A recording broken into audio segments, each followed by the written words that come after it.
Can a mountain sunrise awaken something deep inside us?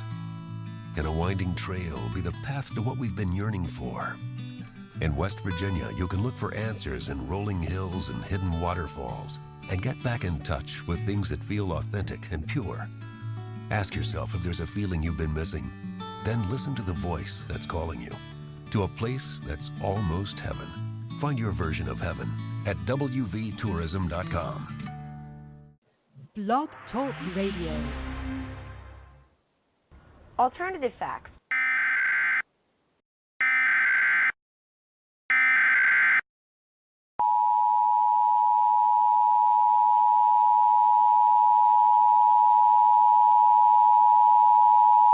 The following message is transmitted at the request of the United States government.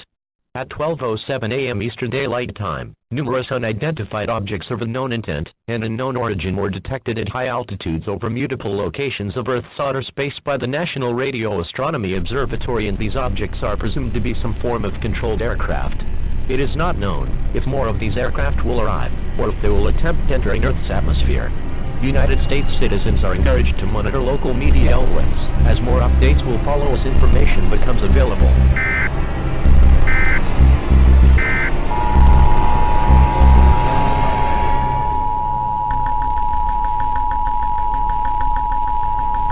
The following message is transmitted at the request of the United States government. Attacks by the undead have been reported in several states across the country. The dead are rising from their graves and are attacking the human race. At this time, it is expected that more attacks of this nature will occur in several other states in the next few hours. The intent behind their attack is unknown at this time. He has been observed that a bike or exchange of fluids is a method of transmission. This is an extremely dangerous situation if they crave the taste of human flesh. It is not known whether this event will last for hours, days, or even longer. Stay calm, as authorities have been dispatched to deal with these creatures. An all-clear siren will be sounded when this situation is under control.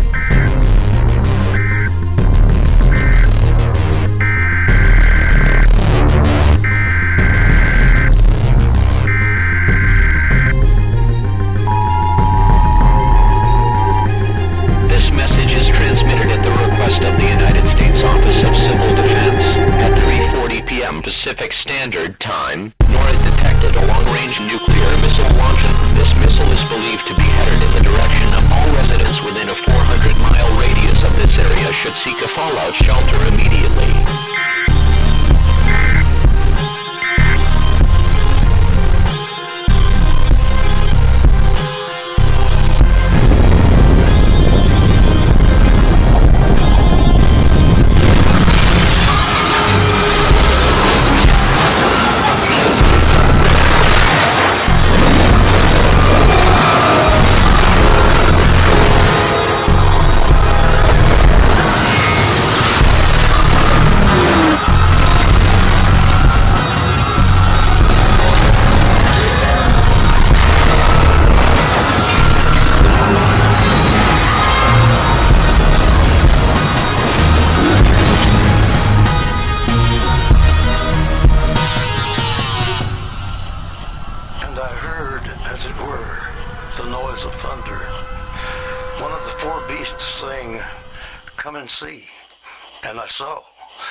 Welcome to Within the Chaos with your host, Rodney Shortridge.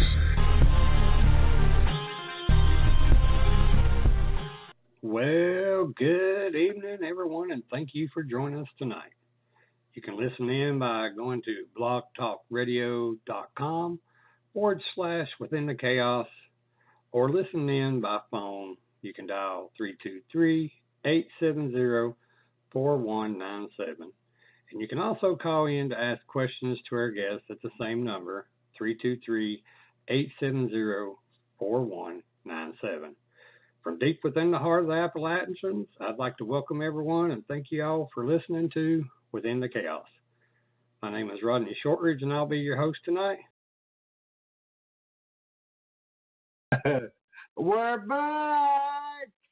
I don't know if everybody's happy about that, but I am, and I hope to God somebody can hear us. But anyway, oh, and also my co-host. Hello. She just says hello. I'm tired. She ain't excited as I am to be back so I can talk some shit. But her name is Melinda Jackson of the Jackson 7. Oh, that's 5. I can't count. But anyway, tonight our special guest, if he calls in, is Keith Age. He's also known as the Rock and Roll Ghost Hunter. Now tell me, I can't wait to find out what the hell that means. Does that mean he just says there in strums, dancing, wiggling his ass? Elvis Presley Ghost Hunter? Keith, I'm just fucking with you, man. I know if you listen, you can call in. But he's also been a paranormal researcher for 40 years. I don't know if I'd admit that. I'm 48. That's 8 years old when he started. Yep. He is also the founder and president of Louisville Ghost Hunters Society, which was formed in 1996 and has members worldwide. Hell, I can't get members local-wide unless worldwide. How the hell you get people from England to do any damn work? First off, I'd like to give a shout-out to my cousins up in Ohio, Jennifer and Joe Shortridge. 222 Paranormal. Get a chance to check out their talk show. Look them up under Facebook under 222 Paranormal. And yeah, we've switched numbers. Where I was having so much trouble with our own number through Blog Talk, we switched back over to the Vibe Network, even though we was part of the Vibe. Now we're within the Vibe. We are the Vibe. We are the Vibe. But anyway, also want to give a big shout out to the Facebook paranormal groups allow us to post on their shows and pages and helping us get the word out about our guests. Also a shout out to the Connor sisters, Misty and Ashley. They are the founders of SOS Sisters of Salem Paranormal Research Society and host of their own podcast, Paranormal Party. You can find them under Facebook under Paranormal Party. So, Melinda, I guess me and you're going to be shooting the shit until Mr. Age calls. So, slide on up here. Man, she got to get up here close, real close. If anybody listening, you yell, fuck you. She's right here up close. I mean, she's like on my lap close. So, how was your week? Long. It's almost over. They get to party because it's Memorial Weekend. Got to remember everybody's dead and drink while you're doing it. Lay in the sun. Oh, sun. Something that we hardly ever see in fucking Southwest Virginia anymore. For real. Nothing but rain, rain, rain. I thought we were going to again today. Everybody's like, I can't wait to spring. I can't wait to summer. Fuck, I want to see the sun. I mean, you didn't get to see it much all through fucking winter. Now here we come in spring and summer, and damn it, ain't nothing but rain, rain. I can't even get my damn gardens out. I can't even get them tilled. I know, people can't even mow their grass. And look at my shit. I had it pretty. It took me like 3 days to get that shit pretty. Now, welcome to the jungle. But damn. So what else is going on? How you been doing? Been doing all right, Rodney. How you doing? I've been all right. You enjoy your 2 weeks vacation? Yeah, I did. You enjoyed not being around, coming up here every Thursday? Everybody says I work too hard. No, actually, I was being home. I was like, am I forgetting something? I know I'm supposed to be doing something right now. And I was like, oh, yeah, I'm on vacation. Mm-hmm. I know people actually thought that when I said we was going on vacation that, we was going to go to Myrtle Beach or some shit like that. No, I can't afford that shit. When I said vacation, that just means I ain't going to do no work within the chaos for 2 weeks. But you know what I did? worked anyway. I've got us booked all the way to August. August. August, baby. Last time I heard it was July. And I've moved it up since then. I cannot believe the people that want to come on our show. I don't know why. Because we're fun. We're fun. Silly. You know what? We actually had a big old studio where people could actually sit with us. Shit, look, we'd never get through any questions. No, we wouldn't. So until I get Keith on, which I did send him a message and told him and reminded him that the show was tonight. He might be running a little late. He might be in the bathroom, you know. Sitting in there going, well, shit, I'm supposed to do something. That's outside cats. She heard a kitty cat making noise and she's freaking out, man. Well, you know why she's freaking out? Because I told her a story about what happened in my house just recently. And it kind of got me a little unnerved. It was during the evening. I laid down taking a nap, and I had a significant other with me. I had another chick with me, you know. I can't say it's too much out loud to some people to get all pissy. But anyway, all of a sudden it sounded like somebody punched the fucking bedroom door, man. And I looked outside, no cars. I reached over and grabbed my ball back because I'm about ready to clap somebody in the fucking head and punch on my bedroom door like that. Open the door, nobody there. Checked all in the house, nobody here. So apparently somebody wanted to get their goddamn attention, but I tell you what, they did a damn good job. And I think that's the reason why Melinda's all jumpy now, like, what? Who? I just heard something in the background go, meow. Like, okay. Somebody's kitty's getting tore up. That time of year. So if anybody wants to call in and ask us any questions to Keith comes on, it's 516-387-1922. Yes, yeah, the number changed. Like I said, we jumped back over to the vibe. So if anybody can hear me, at least send me a damn message that you're listening. I'd like that. I really, really do. Keith sent me a message and said that his phone bit the dust. And he wants the number, so 516-387-1922. 1922. I can't remember numbers, sake my hand. Only numbers I know is paid a damn bill. I know those numbers. Can't forget them. Let's see here. Excuse me. Hey, Jimmy, if you're on listening, he's our little buddy, Jimmy White. Mm-hmm. If you're listening, could you send me a smoke signal saying that you can hear us? Because I feel really stupid again sitting here talking to myself. Well, I mean, I'm talking to Linda, but she hears my shit all the time. Jimmy, you can call in and at least say hi. Damn, only fan, and he ain't even gonna call. Damn. Don't leave us hanging, dude. Don't leave us hanging, Jimmy.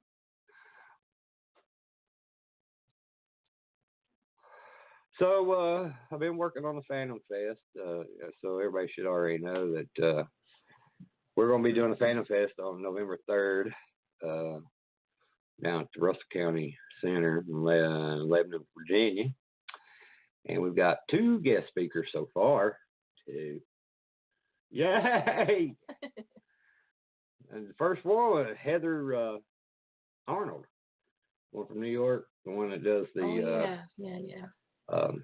giants and megalithic sites. Mm-hmm. And then the other one is the Connor sisters. And I'm working on the Southern Gypsies are going to get up there. I want them going to be, in Gypsies. I know they like half naked stuff. Are they going to be all half naked up there? I wonder. I don't know. You can always send out a memo. That's what I tell them. Don't wear no clothes. Clothes are optional. And please, if you got photographs, I would like to have autographs of your nudes. Uh-oh. Somebody called. Let's see who it is. Hello, you have reached within the chaos. Is this Keith Age? Well, I hope I'm there. I'm kind of hoping it too because I've been talking for 14 minutes up my ass as usual. How you doing, bud? Okay, till about 20 minutes ago when the battery on my phone I looked over and it's smoking. I was like, what the hell? Damn, what'd you do to your phone? Battery burned up on it. Oh, wow. So I'm sitting there going crazy. Finally got the battery out of it. And then I went, uh-oh, I got a radio show to do. Well, that's what I was telling her because we had trouble a few weeks ago. I'm like, apparently nobody can hear us again. Damn it, we just got on a new site and everything, and now nobody can hear us again. I'm on a phone from like 1990. Oh, you on a rotary dial? Or the little hand crank? No, I'm on one of my old phones that I had in a box here, man. It's the only one that had any juice. You got one of them long 1980s. Well, you got to pull the antenna up. Oh, yeah, with big antenna. Yeah. It's called a brick. Yeah, talking to through a brick with an antenna. Well, let me give it another intro. That everybody, finally, he's here with a 1910 model telephone. Keith Age. Okay. Other than your phone, everybody? Other than your phone, bud. How you been doing? Let me start out there. Shit, I've already shoot the shit. Let's just shoot the shit. Sure, I'm hanging there like a hair in a biscuit. Oh, God damn. What did you have to say that? I had a hair and biscuit gravy there a couple of days ago. I was like, Where? Hardy? Hardy. Oh, man. I'm like, ruined my whole day, man. Hey, where I come from, that's a good thing. It depends on whose hair it is. And what like I've I been said, doing before I got that hair. That's what I said. Where I come from, it's a good thing. Well, apparently somebody gave him something I ain't. Damn.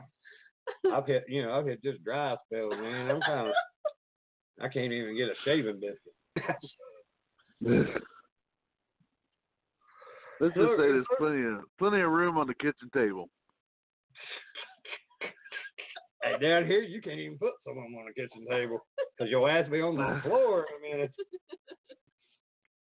But doesn't matter as long as it's in the kitchen, you're good. As long as it's in the kitchen, yep. You can sit there and eat your pie and make a cake at the same time. That's right. That's just rock and roll is just like hunting, man. Yeah. You got your guitar, it's got wood and it's got metal. Your gun's got wood and metal, and damned if you can't get your dinner with both of them. That's exactly right. And I can't play either instrument for shit. I'm a good shit talker, though. I can make them think I can. Let me tell you something. There you go. And then get them in there, they're like, wow, that wasn't worth it. Like it was for me. As long as you walk out with a smile on your face, I think you're okay. As long as I'm smiling, that's all that matters. I just hate it when they see them out and they'll be like, that's the son of a bitch ain't worth a fuck. And they're like, don't be telling your friends, don't be lying on me. Who the hell you think you are, woman? You know you like it. I heard you asking for God the whole time. Even though my name's Rodney, you kept saying God. I know you was confused, but shit. Somebody had one, though. That's all that matters. That's it. Oh, my God. You're walking around with a bruise on top of your head. What the hell does that matter?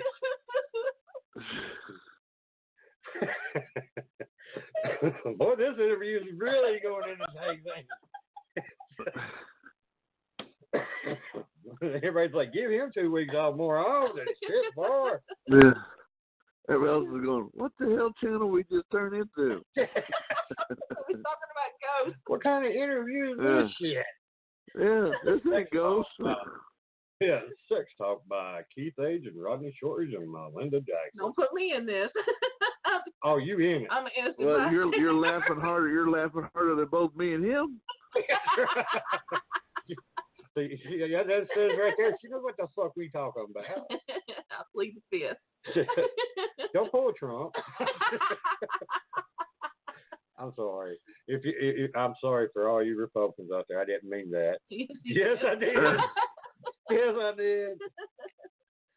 Well, Keith, I hope shake it out. All right. We can do that. We can do it. We're going to try. Can you tell everyone about yourself instead of, well, you already started, but can you go in a little more detail? No. Okay. He's like, you know me on a different level than most people have ever known me. Well, no. Hey, we done started out a whole different world here. Yeah. As far as me, Lord, I've been doing this stuff since long before it was ever cool doing it. Lord, and the biggest thing I just tell people, they get up and go, man, it's got to be scary, and I'm like, no, most of it's boring, until you get that one true thing that's happening, and then you're going, wow, and then you're hooked. But most of the time, it's, you got to enjoy what you're doing. Otherwise, like I say, it's the most boringest hobby that's out there because people, it is not a science, not yet. I don't care what anybody tells you. No, we haven't proven one solid single thing. So it's not a science yet. Pseudoscience, if you want to call it that. Right now, it's just everybody has an opinion and a theory, and go have fun doing it while you're doing it. Because if you're not having fun, it ain't worth doing. Exactly. So what got you involved in the paranormal world? Well, my whole world has always been music. And I was out playing music in bars when I was 12 years old. That's when I started playing professionally. And I was on the road a lot, especially when I was 16 years old. And I come back, met this young lady. And she'd never take me over to meet her mom and dad. That's because and I'm going to date myself here. It's because this was the 70s. I had the long hair and had the 70s rock and roll look, the whole 9 yards. And, I just figured, well, she just don't want to take me over because the way I look, And I finally got to go over there for her birthday and showed up. And she finally tells me, it's not because of the way you look or nothing like that. It's because we have a ghost in the house. And he doesn't like our boyfriends. I was like, yeah, right. Let's go smoke another one. So the whole time I'm there, we're sitting on this couch. Just a little ranch house. You can see down the hallway into the master bedroom, and there's a mirror that I can see our reflection in. And something keeps breaking that reflection, so somebody's down there. And, of course, I keep hearing about it's the ghost. Well, I go down there and look, tear the room apart. There's nobody there. No place for them to go, no attic, no crawl space, no open window, no nothing. And so I start calling this thing out. Just, do something. Show me. Prove to me you're here, because I don't believe in being young and dumb, stupid. And at the end of the night, I went to kiss her goodbye, and we're standing in the living room at the front door. I hadn't even got my hand on the door yet. And as I bent down to kiss her, I hear her kind of take a breath. And next thing I feel just something just powerful has got my left arm. And first thing I'm thinking is, oh shit, Dad's got a hold of me. And before I know it, I'm flying backwards through the front door, through the screen door, landed about 6 feet out in the front yard past the steps. And I can remember laying there, the wind knocked out of me trying to figure out what's broken, what's not, what's working, what's not. And I can hear my girlfriend screaming and crying. I can see the door all busted apart. And I just thought, that was so cool. Do it again. Yeah. So I've been hooked ever since. There we go. That's what got me. Just throw me through the freaking air.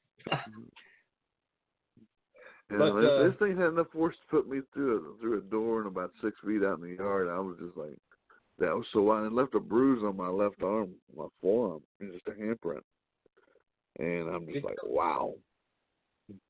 Did you go back in and check and see if it could happen again, or was it just that one time? Oh, yeah, that's what I said. I got up and said, do it again. Do it again. I'm hooked. Hell yeah. Well, I'm going to go ahead and jump on this question because I know there's a few people that's wondered. I mean, hell, I kind of already know, but, maybe that one person or two that's listening might be interested. So, how did you get the name the Rock and Roll Ghost Hunter? I know you played music with Ghost Hunter, but who actually tagged you with that? Jason Hawes. Oh. And then Troy Taylor started calling me that, and I've just been stuck with it since. Well, that's cool. So, what's the name of your band, and when did you get started into music? Well, like I said, I started playing music when I was about 7 years old. I've been in a lot of different bands, and the current one that I'm playing is called the Orb Tone, which will be playing during the Mid-South Paranormal Convention. Oh, cool. You got a question? No, I was laughing. I had to clear my throat. Actually, you do have a question. Oh, I do have a question. Girl, pay attention. She's still thinking about that hungry biscuit. I am not. You think about that muffin biscuit there. Have you ever had any unexplained or paranormal experiences that left a significant mark on your life? And if so, describe those experiences. I just did. She just did. Okay, next question. I have been bounced through walls and doors, and hell, I've even been stabbed over an orb. You've been stabbed over an orb? Yeah. Well, you say it was an orb, and they said it wasn't, and they actually stabbed your ass over it or something? Well, yeah, pretty much. I'm not an orb person at all. Now, when you can recreate something 99.9% of the time, if you can recreate it, it's not paranormal or supernatural in nature at all. It means it's something in nature, real. And when you do the shows and stuff like this, about 17 years ago, we do the shows. People always bring you pictures, and invariably somebody has a picture of orbs in it, dust orbs. And this lady brought this show. I was up in Ohio and doing a show, and she says, "What do you think?" And I said, "Well, ma'am, it's a dust orb." She goes, "It's my dead Aunt Petunia." And as I stood up and leaned over the table to explain to her what causes it and how it's done, everything with flash, I felt something just hit me hard in my shoulder, right in my chest. And I looked down, and I got a knife handle sticking out of my chest. She plunged an 8-inch by 2-inch knife in me over a damn orb. Holy shit! She just got out of prison about 6 months ago. She's still got that shanking thing going on, huh? Is she over it? Not really. I don't know, because I got the knife, and that's what I use as my steak knife now. Okay, cool. Nobody's got mad enough to stab me, but I almost got into a fight. Have you ever almost got in? Well, I mean, shit, that stabbing's up done my damn, almost getting into a fighting investigation. Somebody brought a guy into her little investigation, and this is when I just hadn't been out of the hospital long, and I'm still kind of grumpy and high from the medication, and I got away with meeting some people, just joking, saying, who the fuck are you? He looked at me and he said, who the fuck are you? I said, make a fuck who I am. I ask you. And then it started going back and forth. And he's a young guy too, and he finally just walked up and went chest bump. And I'm like, oh no. I'm old school. Back the fuck up. Next thing I know, we're about ready to get into it, and I told him he either left or I was throwing him out the damn door. So he left. He left. And everybody's standing there looking at me going, what the fuck just happened? It surprised me. we didn't get no paranormal experiences, but by damn, we could sell tickets for that. Don't blame you. Well, have you been able to communicate with these unseen entities? As far as your EVPs, or just even talking to them that you can hear.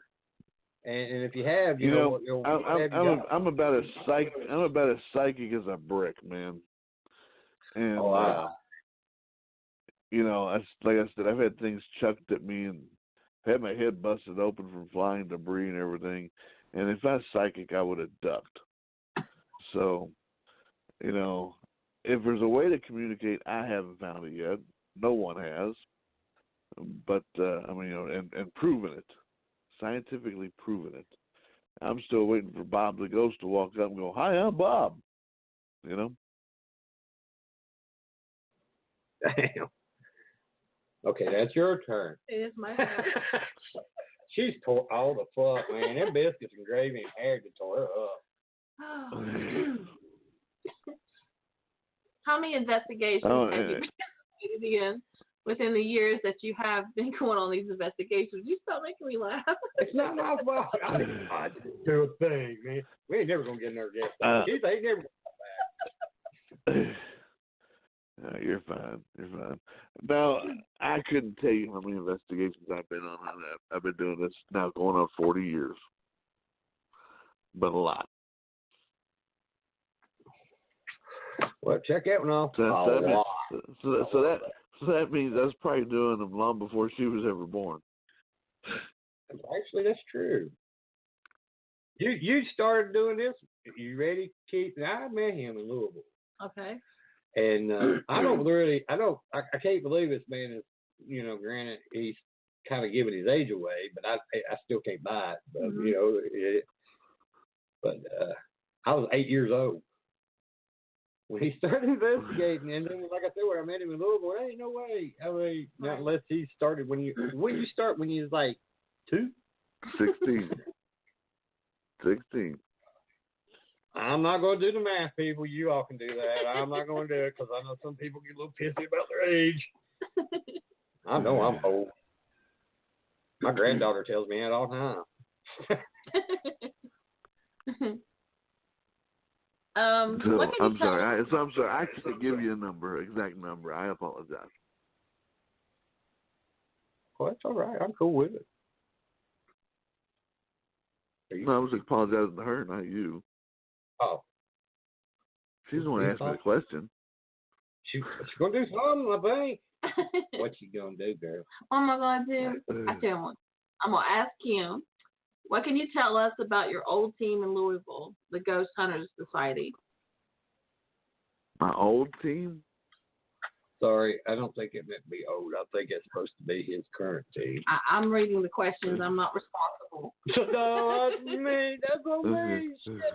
I'm sorry. Okay. Well, my old team is my current team. Yeah. And it's been together since 1996, and it's called the Louisville Ghost Hunters Society. And they're still out doing investigations. And they're not old. Okay. See? I marked it out. That was my fault. It's my fault. It's my fault. But it's still my fault, man. I feel terrible. I suck at this. You ought to, damn it. I was tired when I was writing these questions. See, when we ask so many questions for so many different people, get in that zone, and I'm like, okay, this, and I just start typing away. See, that's the reason why you're supposed to check me. Trust me, I appreciate the fact that there are questions.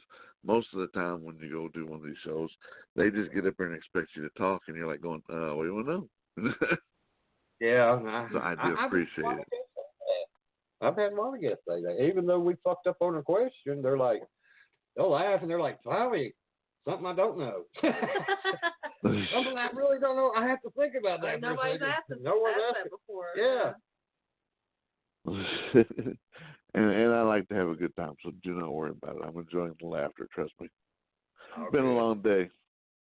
And then you look up and you're going, my phone's on fire. That's just to top it all off, Thank you. Well, we never had a phone burn up, but we've had a couple of times where they've kind of the guest has insinuated that the NSA is listening and cutting their phones off and fucking with my show. And, The guy said it 3 times, right? yeah. And I was like, damn. I'm not betting for it. Yeah, I don't think the Men in Black are hanging around for a Blog Talk radio show. I don't either, but if they are, who knows? Hey. Hey, y'all. Give a shout out to the Men in Black. Tell Will and Tommy we said hello. That's it. And they're sitting there going, how the hell they know Will and Tommy? Where is Will, by the way? I haven't seen him in a while. Sent him out to get coffee, and somebody ain't got back in a van yet.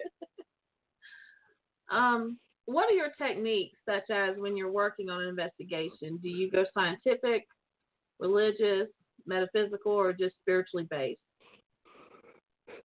I'm totally non-metaphysical, but you had me when you paused at what is your technique? And then you paused. I was like, where are they going with this?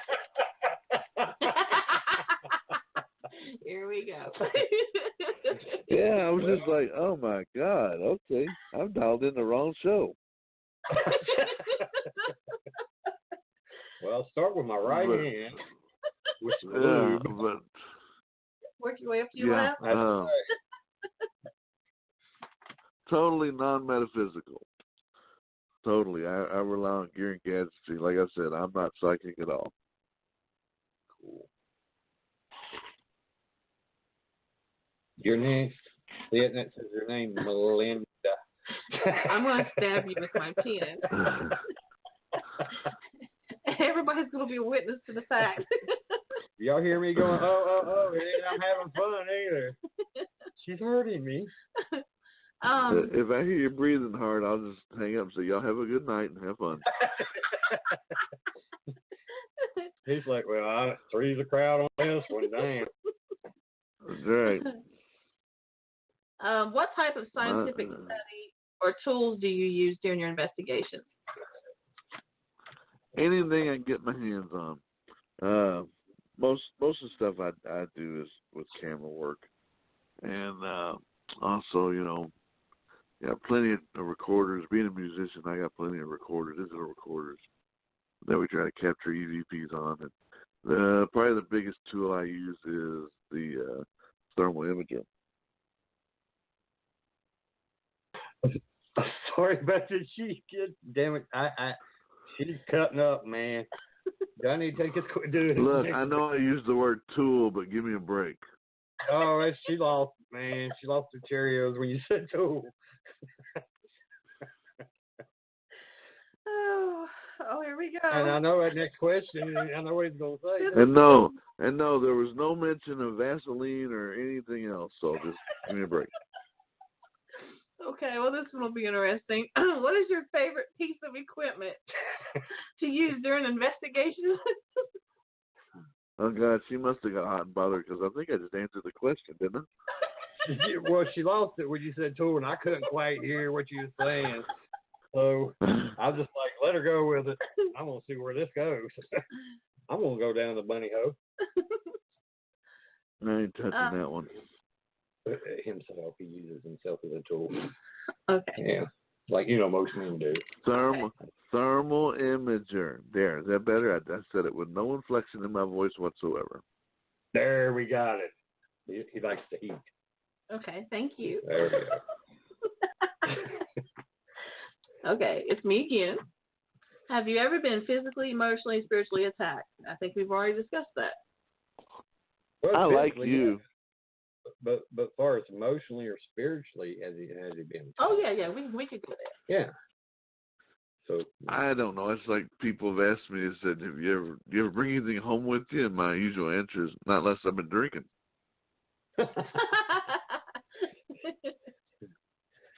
Okay. I don't know if I've ever brought a spirit attachment home with me, but I believe it probably could happen. I just think I'm honoring enough to where somebody goes, hell, I ain't going with him. That's the reason why I don't think I get anything attached. It's like, shit, he's an asshole. Why won't I hang out with him all the time? Well, somebody's playing knock knock on your house. Somebody playing knock knock. It's probably some girl, some chick back in the day. Well, here's a good one for you. Can you explain to everyone what a demon is in your opinion? Something out of hell that no one has ever really seen. There we go. Can you elaborate on that? I've never seen Satan tap dancing on a table in front of me. How's that?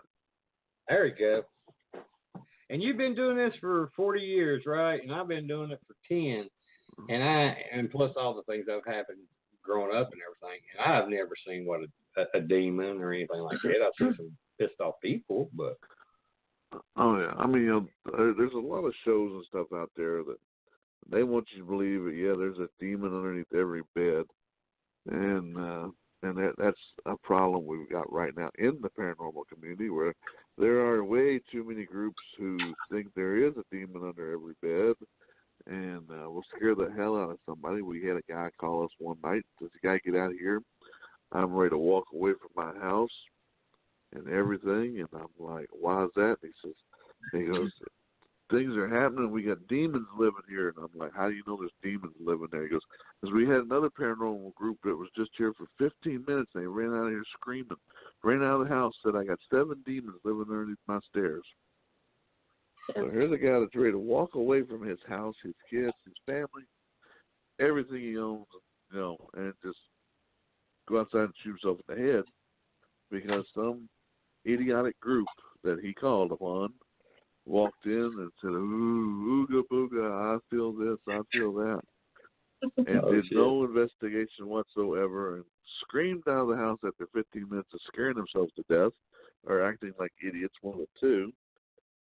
And this guy's ready for his world to end because of that. And we get there and we investigate for almost 6 months and we explain every little thing that, he is saying this is paranormal and that's not, and it's not.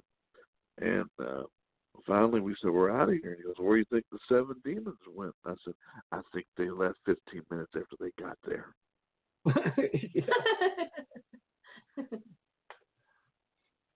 So not everything is paranormal.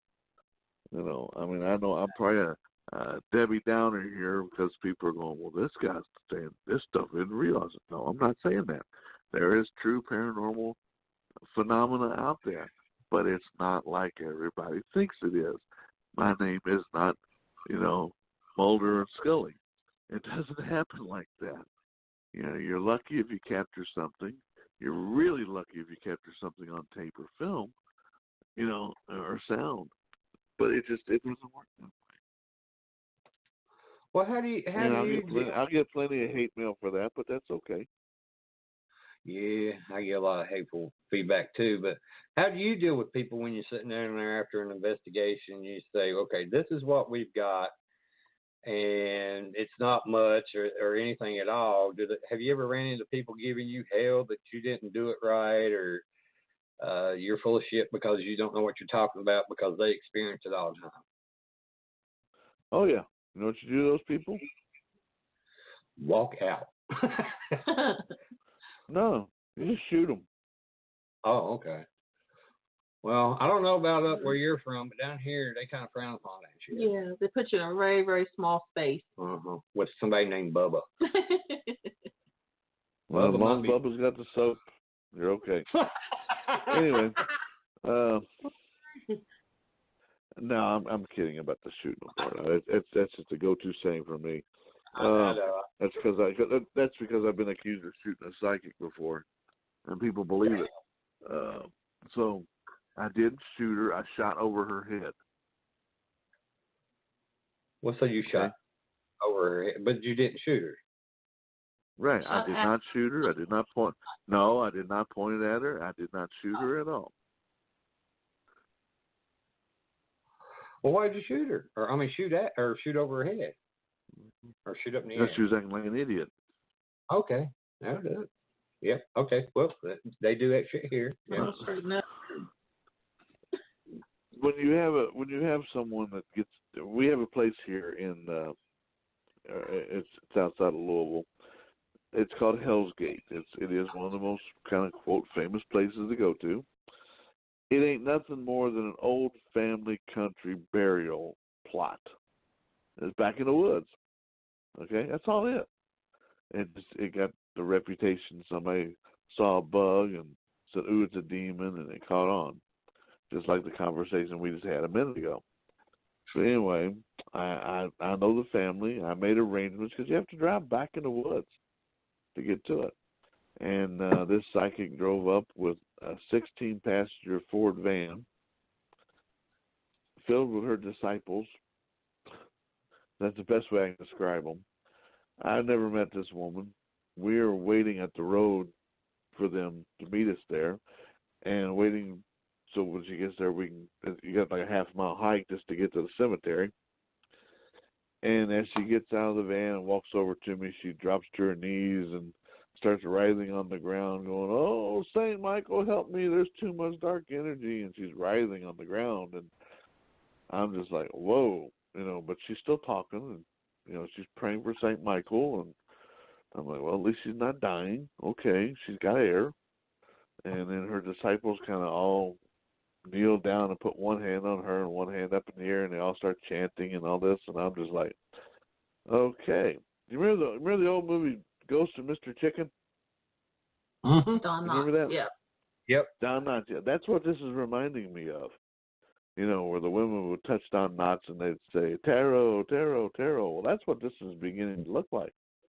So after about 10 minutes of her doing this little shtick on the ground, my guys look over at me and they're like, "Man, what if she's really sick?" And I said, "Then she's going to die because I ain't doing mouth-to-mouth on her." And I'd had about enough of it, and I just pulled my .45 and just shot it straight up in the air. And you know what happened then?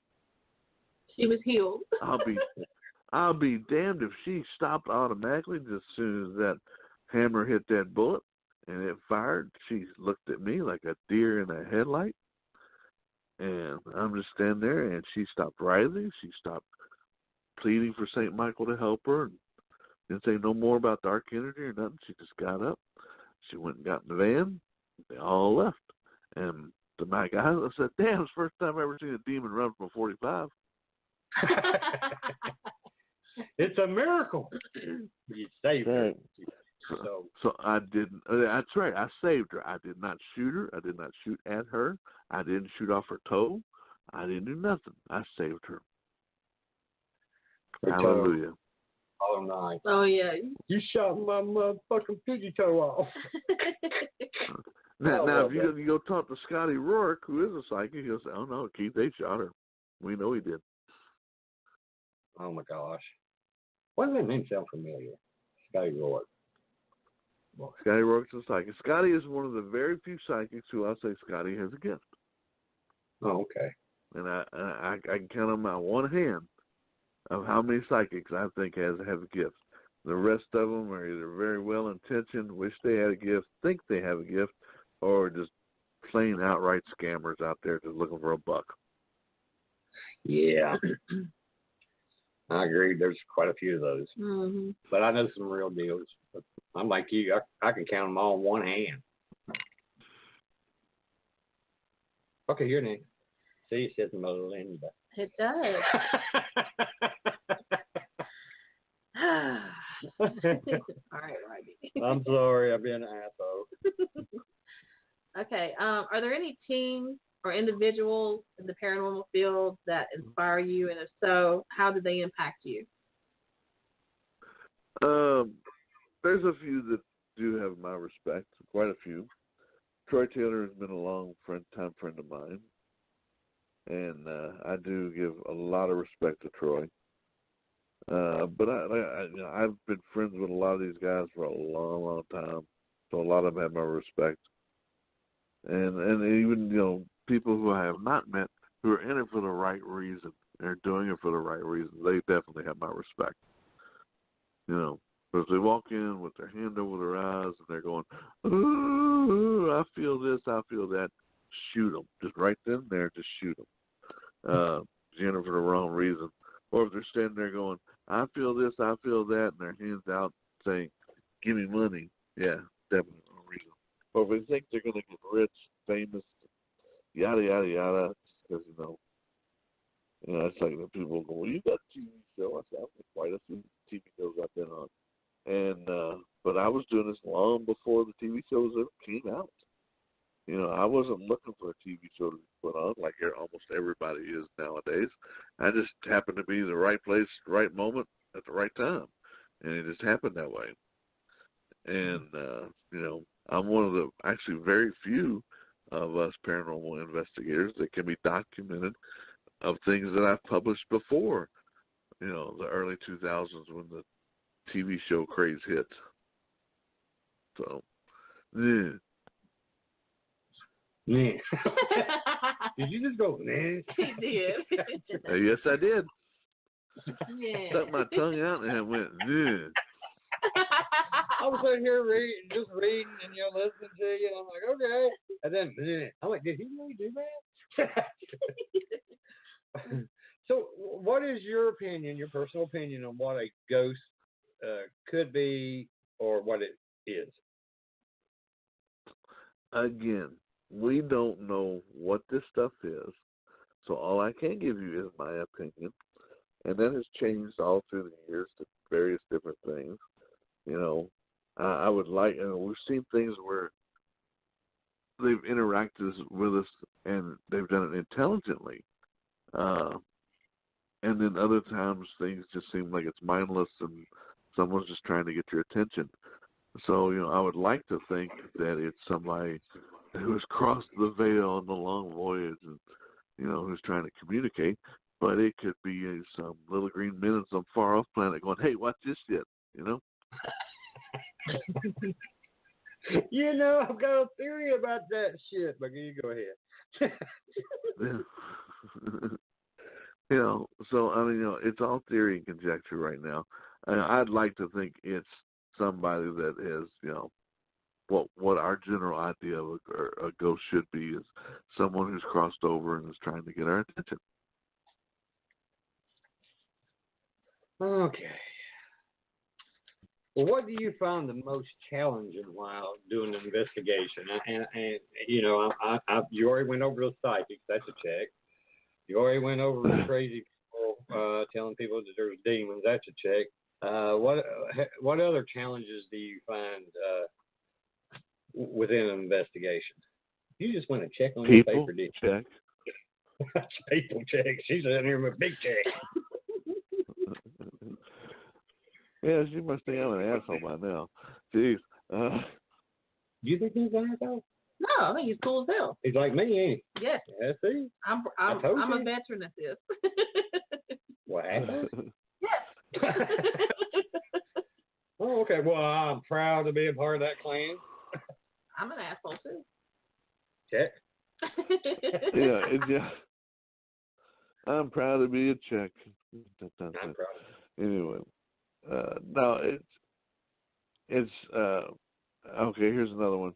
If you do have a little bit of fame and you're on a TV show, a lot of times you can't go investigate like with your team, and because they're expecting that the cameras and everything else to follow you because they think they're going to be on TV.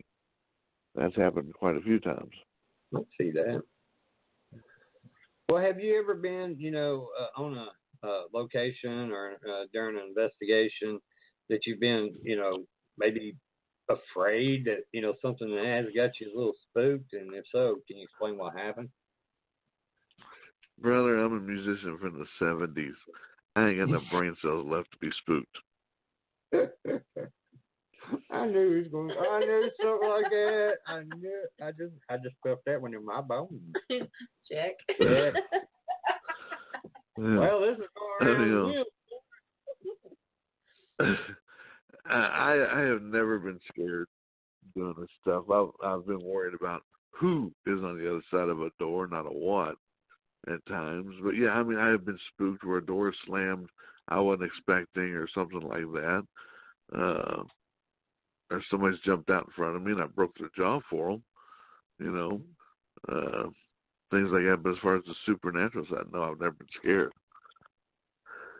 And usually when something happens, my first reaction is, okay, let's see if we can figure this out. Or, ooh, that was pretty cool. Now let's see what happened, you know. What kind of mistakes have you made during an investigation? I think he said breaking somebody's jaw. Do you think that's a mistake? Yes. I don't know. That wasn't a mistake. That was he had it coming.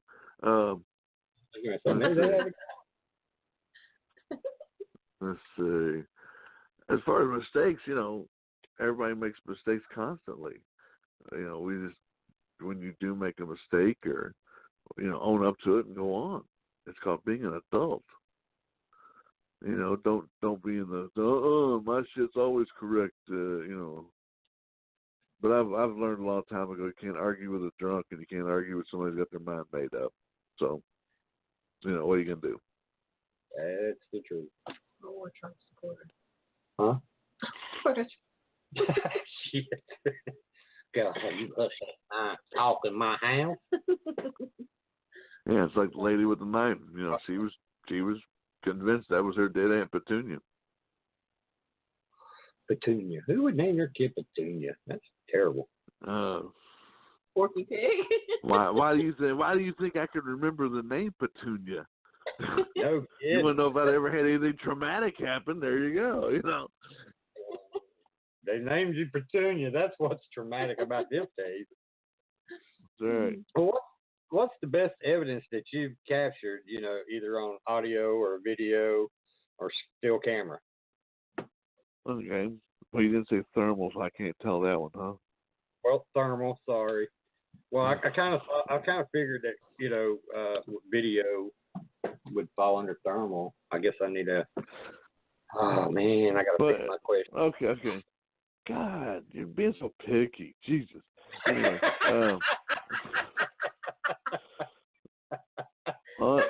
with a thermal camera from FLIR on video, while we were filming Children of the Grave 2, I captured something, and we call it the Peter Pan effect.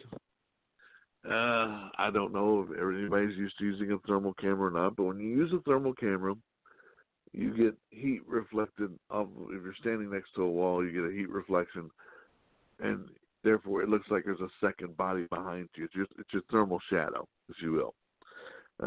We have a grip standing against the wall, and we had a psychic doing an ooga booga shtick who I was like, okay, I'm not filming this because this is garbage. And I would kind of going around the room with the thermal camera, and next to this grip, I see his thermal shadow, and all of a sudden the wall just starts swirling into different colors, from greens to purples to blues. And next thing you know, his thermal shadow has its own shadow. So I tell the grip to move his hand, his shadow goes up, the other shadow goes up. This went on for like 10 minutes, almost 10 minutes of me capturing this on thermal, on video. And then next thing you know, this shadow decides it's had enough, and it walks across the wall. And I got it on film. Wow. And we send it to FLIR, and FLIR sends it back going, what the hell is this? And I'm like, you're the scientist. I'm the ghost hunter. You developed this equipment. You tell me. And they can't tell us. But that's why we call it the Peter Pan effect. Because it flew away. And if you want to see it, go out and pick up Children of the Grave 2. Or go to Chris Booth's website and buy it from them. You did? On digital. Yeah, Chris sent it to me, autographed. And? Well, I haven't watched it. I ain't even opened it because I don't want to open it. Oh, okay. Now I'm going to have to open it. Damn. Your turn. What is it? What? You stop. You're just a mess tonight. What is the strangest or weirdest case you've ever investigated?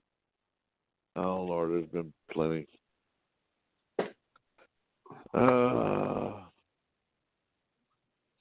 Like I said, I've never had anything walk up and just go, hi, here I am.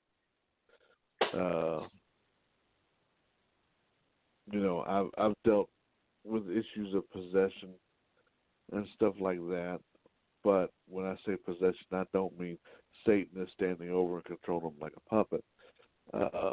Something in the house generated such a negativity that 4 or 5 different families that have lived there. They all had the same problems. They all tried to kill each other in the end. And the house ended up being tore down. And it's now just farmland. And as far as I know, nobody's planning on building on it. So different things like that. I've had,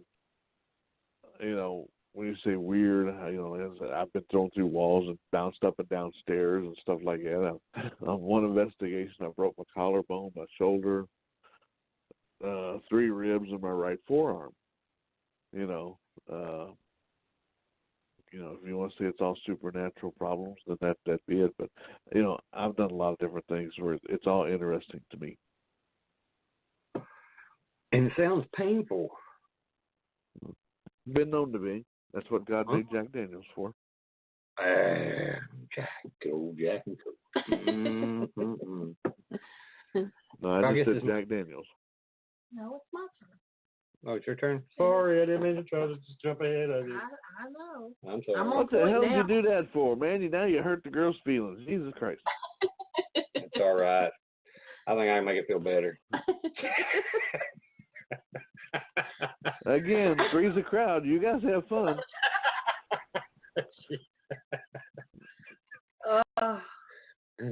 But then again, it depends on where you're from. 3's might not be a crowd, so Yeah. Like I said earlier, as long as you're smiling, it's all fine. I think I've seen some in Japan. They had like 122 people had a 122 group orgy. What? Yeah, it's world record. But Guinness wouldn't recognize it because they're like, ew. Oh, that's the one with Lisa Sparks. Lisa Sparks. What's her name? Sound familiar? Yeah, she's a friend of mine. Oh, okay. And she has set a world record for that. Yeah. Ooh. Oh, I know. And I think it was 100. I think it was 128 at one time. Yeah, in a one-time setting. Yeah. You go, girl. Work it. Okay, your turn. Go ahead. That's why when you said 128, I thought that's who you're talking about. My bad. Okay, it's all right. Do you prefer to investigate residential, historical, or commercial properties?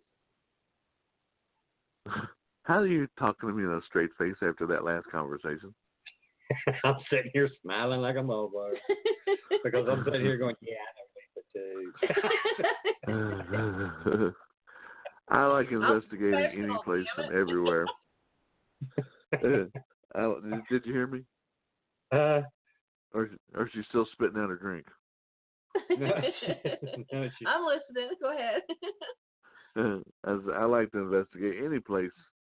It doesn't matter. I've got a few favorite places I go to, but when it comes to you got to be in a different mindset for almost every one of those.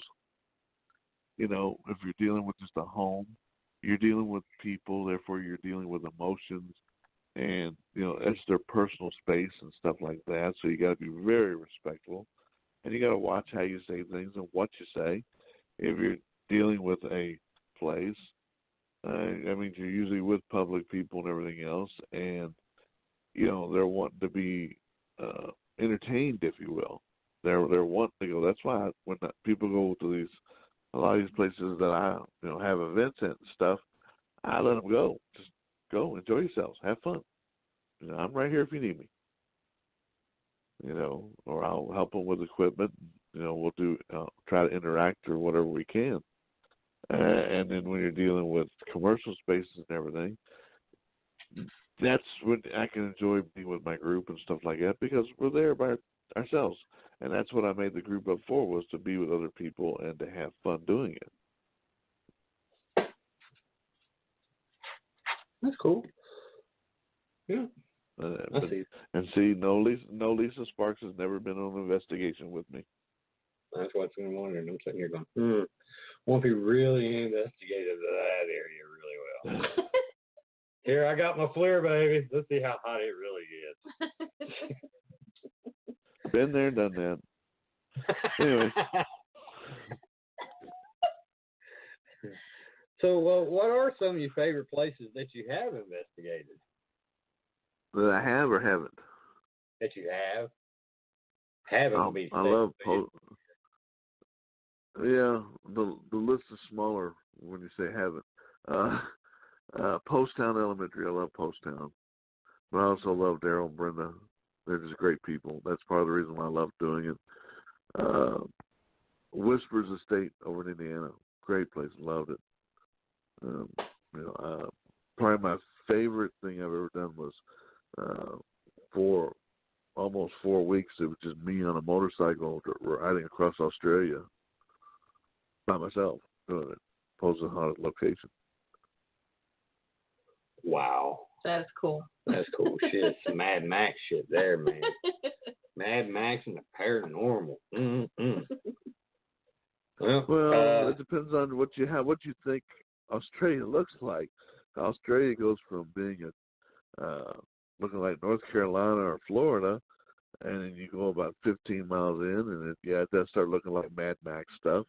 And then another 5 miles, and you're in a swamp. But there's all the different locations are different. That's cool. But you got to learn how to talk like. You have to learn to talk with a kind of a British accent and learn words like Dova and things like that. Oh, Mike. All I know is Sheila. Sheila. Oh, Sheila. No, not that. No. The sexual content you've kind of been alluding to all night long? That goes with the word Sheila. Oh, is that what that's called? Yes. Hey, Sheila. How you doing, girl? Maybe that's why he's like, oh, Sheila. And I'm going, oh, she. That's the reason why he says that. I've always wondered, who the fuck is Sheila? You talking about an Australian hooch? You're in the right vein now, brother. Keep poking. Here we go. I might lose direction a little bit, but I get slapped around. I'll find the hole. That's not it. Lord. Okay. You got it, big guy. There you go. Okay, I'm happy. At least you got a partner there that's willing to laugh with you and have fun, and who knows what. Oh, well, yeah, I know. Boy, I really wanted to jump on that who knows what shit. But people professional here, I ain't got goose pimples, man, just thinking about that. Damn. Okay, so there's not very many places that you haven't been. Am I saying that right? Well, what places haven't you been? That you would like to. Yeah, thank you. I'm sorry. Oh, Sheila. I haven't been to the Highlands of Scotland. That's one place that I want to go to before I die. And, there's some places in Russia I'd like to go to. Mainly Chernobyl. You might have to talk to Trump. He might get you in. I'm sorry, Trump people. I'm sorry. That was a joke. God, I killed that one, didn't I? It's okay. I do not talk politics. That's all. Well, I kind of do the little jabs to see where people, because granted, I don't care what people's politics or religion are, but I do like to take those little jabs to see, because some people, they're like, hey, man, fuck you. And I'm like, ooh, yeah. So I know what not to say around you now. So, in other words, he's I'd rather not. I'd rather not have to be standing there with my hand on my gun going, did I just say the wrong thing or the right thing? So therefore, I don't even talk about politics at all. It's like religion. I got my view, you got yours view, and if you don't like that, fuck it. Exactly. And it's so many times people want to drag me into a fight on Facebook, and I'm just like, why do I? I'm like, you all got your way of believing, I got my way of believing. Why y'all being such a dick to me? I'm not trying to tell you you're wrong. I'm just trying to say, hey, this is what they're saying, this is what you see, and this is the evidence and everything. Why are you being a dick when I'm pointing that out? Right. That's right. And if you don't like it, there is a Trump train leaving for Russia every 8 hours. Who knows? Yeah, that's so right. We'll just go with that. There we go. pick your name. Mm-hmm. Mm-hmm. Yeah, because he's already asked that. He's already answered that. He asked, oh Sheila. No, I was kidding. No, we're way down there. Girl, you've even lost your spot. That's your fault. How's it my fault? I don't know. It's not mine. Because you think I'm thinking about your Sheila. Would you stop it? How would you say the paranormal world has shaped your life? Let's see. I don't know. I've lost women. I've lost wives. I've lost houses over the paranormal, but I'm still here. So you've lost them. Does that answer your question? Have you lost them due to the paranormal? You know, you been in the paranormal world? Yeah. Oh wow. Was it because you didn't believe, or what was it? No, it's because you get caught up into what you're doing, and you get put blinders on. You don't see what's going on around you, and then when you're so caught up into this stuff, which people can be, you lose sight of what the real goal in life should be, and that is your own personal happiness and the people around you. But I've had fun doing it, and you learn life's lesson, and you go on. I'm not an unhappy person. Well, that's good. Well, I just stumped y'all with that one. Y'all got totally quiet on me on that one.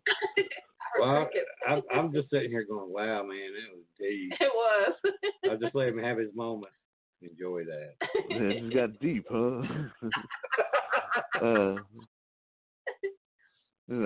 Like I said, my whole world growing up, I thought I was going to, good Lord, like I said, this was the 70s, this was rock and roll stuff. That's what I thought my whole life was going to be.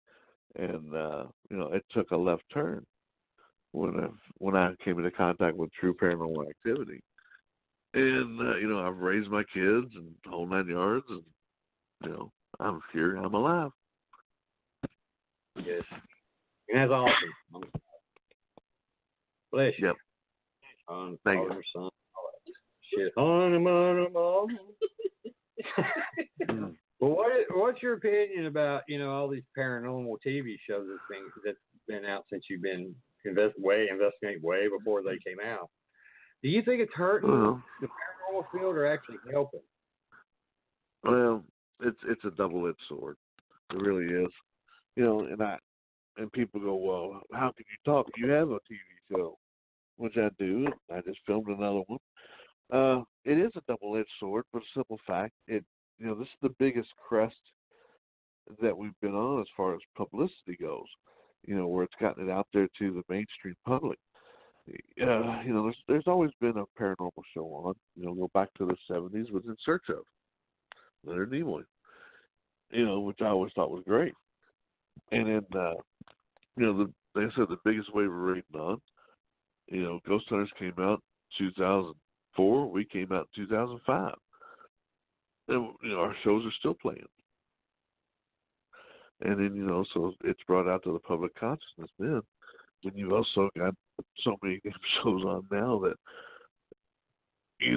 they're just, anything they can get on camera and throw it against the wall, see if it works. Well, that's I know that's a long way around the bush. Anyway, you get there. Yeah. Sometimes you have to get a wig whacker out. I mean, you do what you got to do, brother. Mm-hmm. But seeing how you have can you talk a little bit about your show and what y'all been doing and what y'all expect to keep doing? Well, like I said, me and the Booth brothers made 10 movies for SyFy Channel, all documentaries, starting with Spooked. And the last one is The Unforgiven. And we haven't actually filmed anything together for quite a while. It's been about 4 or 5 years since me and Booth filmed anything. And then I just got done doing a new series that was greenlit for Discovery Channel with me and Robbie Thomas. And we just got done filming it, and it's in post-production now. So hopefully that'll get picked up for the fall. That'd be great.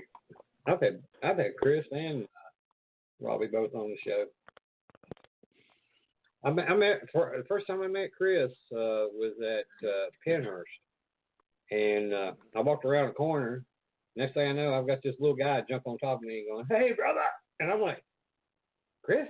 I'm like, "Damn, okay." I'm like, "Damn, you're little, man. Granted, people, he looks little, but he's really little. Yeah, tiny. Yeah, $1.10 soaking wet. Hell yeah." Well, how did you get involved with the Booth Brothers? Well, I'd been up at Waverly Hills since 2000, giving all the tours and doing investigations and everything. And one day, this little short English dude come up, starts telling me I need to do this, I need to do that, da-da-da. And I turned around and looked at him and I said, "First of all, who the hell are you and why the hell should I care?" And it happened to be Chris Booth.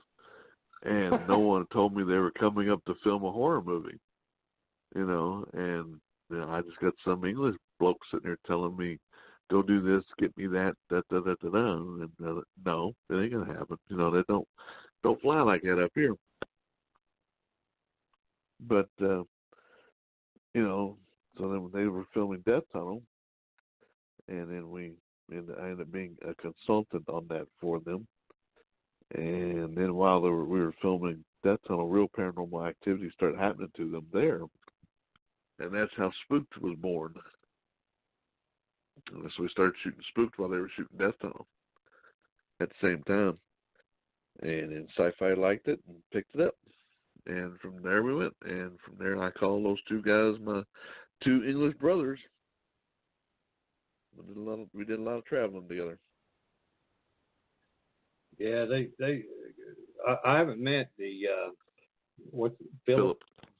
Yeah, I haven't met Philip. Like I said, I met Chris and Rachel, and oh my gosh, great people. I mean, he'll send me a message now and then on Facebook, asking how I'm doing, what's going on, and I have nothing but respect for him, for him and you and his brother and the people that's been doing this a whole hell of a lot longer than I have. I know everybody talks about how Tats is, their inspiration. I'm like, nah, I like the older guys because I can relate more with you all than with Tats. And I'm not saying anything bad about Jason or Grant. I think they're good people, but there at the end, I kind of felt like that they were pushing an envelope on trying to get evidence that may not have been there. I mean, I don't know your opinion about it. But I felt like they were really doing what they built. It felt like they was trying to destroy it. Does that make sense? I understand what you're saying, but I would admit I haven't watched hardly. When a new show comes on, I'll watch it, see if I like it or not, and that's about it. Mm-hmm. If I like it, I might keep watching it for a while. But I'm on the road so much, I don't get a chance to watch everything that I'd like to. Well, what about them old boys up here in West Virginia? What are they called? Mountain Monster Hunters, or Mountain Monster guys? They're gonna be here at the Mid-South. I have never met them, but me and Huckleberry have talked quite a few times on the phone, and he seems like a really great guy. We shall see come July 27th when I meet him for the first time. Well, I've never met them. I know I've watched them on TV, and I'm sitting here like, oh my God. I just don't see people running in the dark with a shotgun, chasing after a Bigfoot or a werewolf or something like that. I mean, it's just, to me, it's like a train wreck ready to happen. Yep, but then again, I do know people who are like that, who say Bigfoot lives out on the other side of their barn and comes and eats their apples every night, and they're sitting there, and there's a loaded shotgun by every door and every window. They ain't shot one yet. They ain't shot one yet that we know of. That's a big damn target too, man. I know I ran up on one too, actually, many years ago, and we did that. We see each other thing, and I backed up. It backed up. I'm like, okay, there we go. Universal language. Don't fuck with me. I'm not fucking with you. Right. Okay, I'm sorry. I'm taking your spot. Go ahead. Oh. What is your opinion on how an investigator or a paranormal group can help a client that's having activity in the home? I'd rather go back and talk about him meeting up with Bigfoot. I'm sorry. No, I was actually out deer hunting, and this was back early 2000s, and there's a place called Cove Creek over here, and I walked around the corner, and there was I say within 30, 40 feet of me was this big hairy man and a small hairy something kid, I guess, and we both did that oh shit look, and you know where everybody's like, why don't you ever shoot one? Well, because when you look at them in their eyes, you see some human, and you don't want, I can see where hunters don't want to shoot them. And plus, it's a big motherfucker. If you miss, or if you hit it and you piss it off, your brain's telling you, back away. Don't piss it off. It's bigger than you. And there's two of them. So I did. I started backing up. It started backing up, and we backed up around the bends, both of us, until we couldn't see each other. And then I started doing that, trying to breathe. I gotta breathe, because I don't think I was breathing when I was backing up. That's my big thing. Back in the day, I was known to be one of the very few people who had a thermal camera. We're talking, 15 years ago or so. And there still is this group, a Bigfoot group, and they had a radio show, and they found out I had the thermal, and they wanted to know if I wanted to go investigate, so they invited me on their show. And I was like, yeah, sure, I'd love to go, see if we can find it. And they're like, well, what kind of equipment would you bring? And I was talking about, recorders and stuff. And they go, would you bring the thermal? And I was like, yeah, okay, yeah. And they said, what else would you bring? And I said, 30-06. Why would you bring a gun? I said, you're just sitting there telling me about these things throwing boulders at your tents and, everything else and how dangerous they are. And they're like, you'd actually shoot an endangered species? And I'm, here you go. So first of all, you got to prove to me it's a species, period. No one's ever done that yet. And they're just going crazy that I would actually, think about bringing a gun on a Bigfoot hunt. And I'm like, secondly, we're in the woods. Not only does Bigfoot live here, but there's lions and tigers and bears, oh my. And they're just like, oh my God, I can't believe you shoot it. And finally I got fed up and I said, can you think of a better way for us to prove that there is a Bigfoot by me blowing its head off and dragging its hairy ass out of the woods? They hung up on me. Well, I agree with you 100%. But, if you're hunting it and you're looking for it, yes, I agree 100%. If I was looking for it and expecting it, yes, I would have shot that fucker. But when you walk around a corner and you see it, and you got that surprise moment, and you're within 20, 30, 40 feet from it, yeah, you instincts start kicking in saying, maybe I know what the fuck. Oh, yeah. I'm sure there's probably guys out there that's tried to do it, but like you said, when you're that close to it, your fight or flee thinking kicks in, and usually your brain wins out with going, run, motherfucker, run. And that's the smart part of our brains. That's what sets us a little bit above everything else. But then there's other people like me, like I said, who ain't got enough brain cells that just stand there and go, wow, cool. Where's my camera? Well, I wish that happened. Yeah. But I tell you, around here during the spring, about this time, spring and summer, I can go out, I have the windows up, and I can hear between 1 and 4. I've heard that yelling and stuff that these people play from cameras and stuff when they've done investigations, that hollering. and it's something that's not the from whooping. around here. Yeah, the whooping. Where is around here? Where is that exactly? Southwest Virginia. Down below, okay. I'm down below West Virginia and near Tennessee and North Carolina. I'm deep in the Appalachian. We're Southern cousins. Cool. Yeah, because you ain't that far. You're what, a 4-hour drive from Louisville? It's 6 hours, yeah. Or 6 hours. I must have been stoned every time I drive it. Or you was hauling ass. Oh, ass. Like, I'm going to hurry and get up there, damn it. Them people can make some good food. But you know what? He's got a good point. We always talk about finding Bigfoot, but nobody says, okay, what happens if we find it? Then what? Somebody going to be a rich motherfucker, especially if it's real. Because either that or they're going to disappear along with the Bigfoot. Oh, I agree. I mean, I'm not going to say there is no such thing, just like I'm not going to say there is no such thing as UFOs, because we don't know that. And I think it'd be audacious of us to get up here and even to think that way, considering we're already sitting there going, "Well, I do believe in ghosts." Mm-hmm.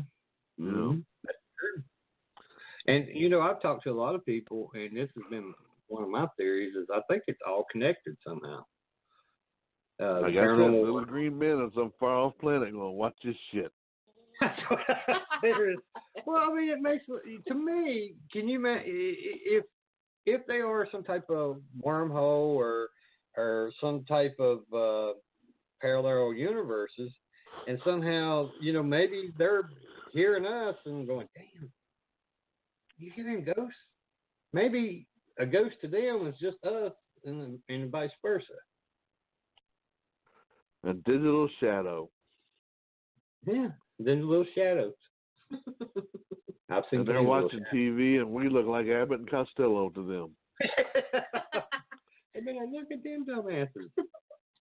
And then we're looking at them going, "Look at that shit. He climbed the wall." But I can see. No, I agree. Talking to his people, be like, "You know what? I ran into another dumbass human today. That motherfucker had his gun and everything. He had me square, but what did he do? He backed up. So you know what I did? I backed up too." Okay. Sorry, I didn't have my death ray gun.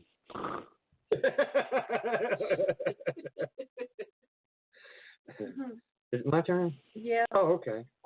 Well, no, let's go back to her question. Wait a minute. I slighted her. I apologize because I went back to your question. Now let's go back to her question. Okay. What is your opinion on how an investigator or a paranormal group can help a client that is having paranormal activity in their home? Okay, first of all, how are we going to help somebody when we don't know what it is? Okay? We think we know what it is, don't know what it is. The only thing you can do to actually help somebody in a home that has true paranormal activity is document it, prove that the phenomena is real, and then, let these people know, hey, you're not crazy. No, this happened to us too, and this is what it is. Or, actually, I hate the word debunk. That's just a harsh-sounding name. Prove to them, they're saying this happened, this happened, this happened, and then you go in and it's happening to you, but you can prove why it happened. Then you try to show them why it happened. But again, like I said, I learned a long time ago, you can't argue with a drunk or somebody who has their mind made up. There was a case a long time ago. Lady calls me up on the phone, and she says, "Oh, please get out here to my house. My dead ex-husband is haunting me. He's haunting my toaster." And I went, "Your toaster? He's haunting your toaster?" She says, "Yeah, please, you just got to help me." So I go, "Wait a minute. Tell me about this toaster." And she says, "Well," she goes, "it's burning the bread just like he liked his bread burnt." I said, "Well, see that little knob on the side?" She goes, "Yeah, I've done turned it all the way over and it still burns it."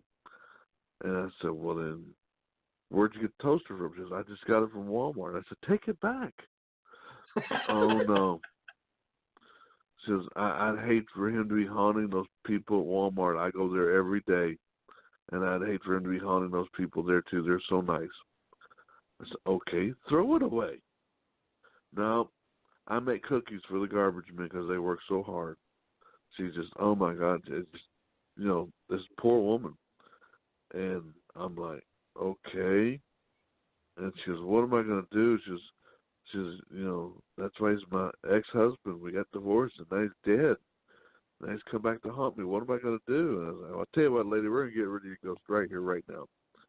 She goes, okay. I said, you got a paper towel? She goes, yeah. I said, get your paper towel and sit it on your counter. I hear it rip, And she says, okay, now what? I said, all right. Take your toaster, pick it up, turn it over, and lay it on top of the paper towel. And I hear a clunk. She says, okay, now what? I said, okay. Pick the toaster up, tell me what you got. Picks it up, and I hear, oh, my Lord in heaven, I've got his ashes. No way. I was like, she goes, what do I do? What do I do? I said, well, pick that paper towel up, roll it into a tight little ball. She says, okay, now what? I said, go put it in your garbage can. He'll be going out to holy ground sometime soon. And she stopped and says, you know what? She goes, can I just flush him down the drain? I was like, even better. Turn on, and then I heard her turn on her garbage disposal. I just, well, think that'll work? I said, chop that mug up. No more ghosts. Some people just want to believe that, what they want to believe. And it's going to happen. So, the best thing you can do is try to either prove that something is happening or it's not, and then just explain to them that, hey, look, this is what's happening. This is what's not happening. What if you find real paranormal activity? What do? I don't know. Would you like a priest to come and bless your house? That's the best thing you can do. Otherwise, you're feeding into a mentality, if they think the house is haunted and you just go, oh, yeah, okay, no problem. Either don't lie to them, but give them tell them the truth. That's all you can do. And don't feed into just because you want everything to be haunted. Oh, I've told a many person that they don't have a haunting, that it's, you got a pest problem, you got rats or bats, or you got pipes that need to be tightened down or anchored down or something like that, and they get mad. I'm like, hey, if you don't agree, get somebody else. Or we've even had a priest at one house we went to 4 times. And this guy even brought 2 other priests with him, and they blessed the house, they blessed the yard, they blessed their cars. Went up on the hill, there's a graveyard, and went up there and did something and blessed it too. And I told him, I said, we're done. There ain't no more blessing these people can do here. They blessed it all. Yeah, that's right. And then you get the people who call you and say they're back, and we're like, what do you mean they're back? She says, yeah, we had another ceremony here. What do you mean you had a ceremony? Oh, we were conjuring, and you want me to come back and have somebody bless your house again? And you've been conjuring? Yeah. You're nuts. Yeah, it's like, why are you just wasting our time? It's like, people, this shit's free, but it costs me money, and gas and time and all this shit. Come on. Aggravation. Yeah. I had. There's one lady we did an investigation with, or for. And, we didn't get nothing, jack shit. And I sat down with her and I said, lady, we didn't get nothing. And she's like, okay. Well, about a week later, like 3 o'clock in the morning, she's ringing my phone off the hook. Rodney, you got to get down here. I said, I ain't coming down there by myself. Because, she was a single lady, and I didn't want nobody to say I went down there and done something I shouldn't have done. So I called up one of the girls in the group. I said, you're going with me. And then she did, and she met me down there. And that girl's like, oh, my dishes are flying off the wall. I didn't see no dishes on the floor or nothing. Talk about this moving, that moving. We sat there till 6 o'clock, nothing moving. And then about 6 o'clock, man, she's like, man, I'm getting tired. So she reached up there and got her big old pipe and started toting on it. And I'm like, are you shitting me? You have the fucking kite and coming down off that shit and imagining stuff, wouldn't you? So, I don't know. I didn't deal with her no more. Oh, yeah. I've dealt with people who had been forgotten to taking their psychotropic drugs for quite a while, and then they're seeing Satan move the house, you know. But, yeah. Satan's in the house. I've been like, let's have a party. We had a lady come to one of our meetings just crying and just so totally tore up. Please come help my mother. She's being raped by a ghost every night. You know, it's the middle of a meeting, and, you know, I had to call the meeting short and try to talk to this young lady. Me and about 4 others went over to this house, and we get there. It's not a house. It's a mobile home. And we're like, okay. And we're looking around, and she's like, I can hear somebody in the back bedroom coughing and, you know, and moaning and stuff. And they're like, that's my mom. She's probably being attacked again. And next thing you know, the sump pump kicks on. And you know where sump pump is? Yeah, jerks all Rodney. the time. Yeah. Yeah. Well, it kicks on, and she goes, there he is. He's attacking her now. And I'm like, well, before we go in there and walk into a scene I really don't want to see, let's look around a little bit, you know. And so we looked, and I mean, there's all these really psychotropic drugs sitting there that's supposed to be taken. They have dust on the caps. And I'm like, uh-huh. So then finally, some pump kicks off. She goes, please go talk to my mother, see what you can do. And I was like, all right, we will. Well, I opened the door to the bedroom, and it looks like a crime scene. There's blood all over the walls, all over the ceiling. And I'm trying to put the brakes on, and my guys are going, what? All thing is I'm looking at them going, this is spittle blood, you know. And the lady's going, please help me. He's raping me. And he's coming up from the cellar every night. And I'm going, you live in a mobile home. You don't have a cellar. And I'm going, uh-oh. And then they went, what? I said, everybody out of this house now. And as we were leaving, walking out the door, I said, when was your mother last treated for tuberculosis? And she goes, oh, she's still taking pills for it. I said, you have just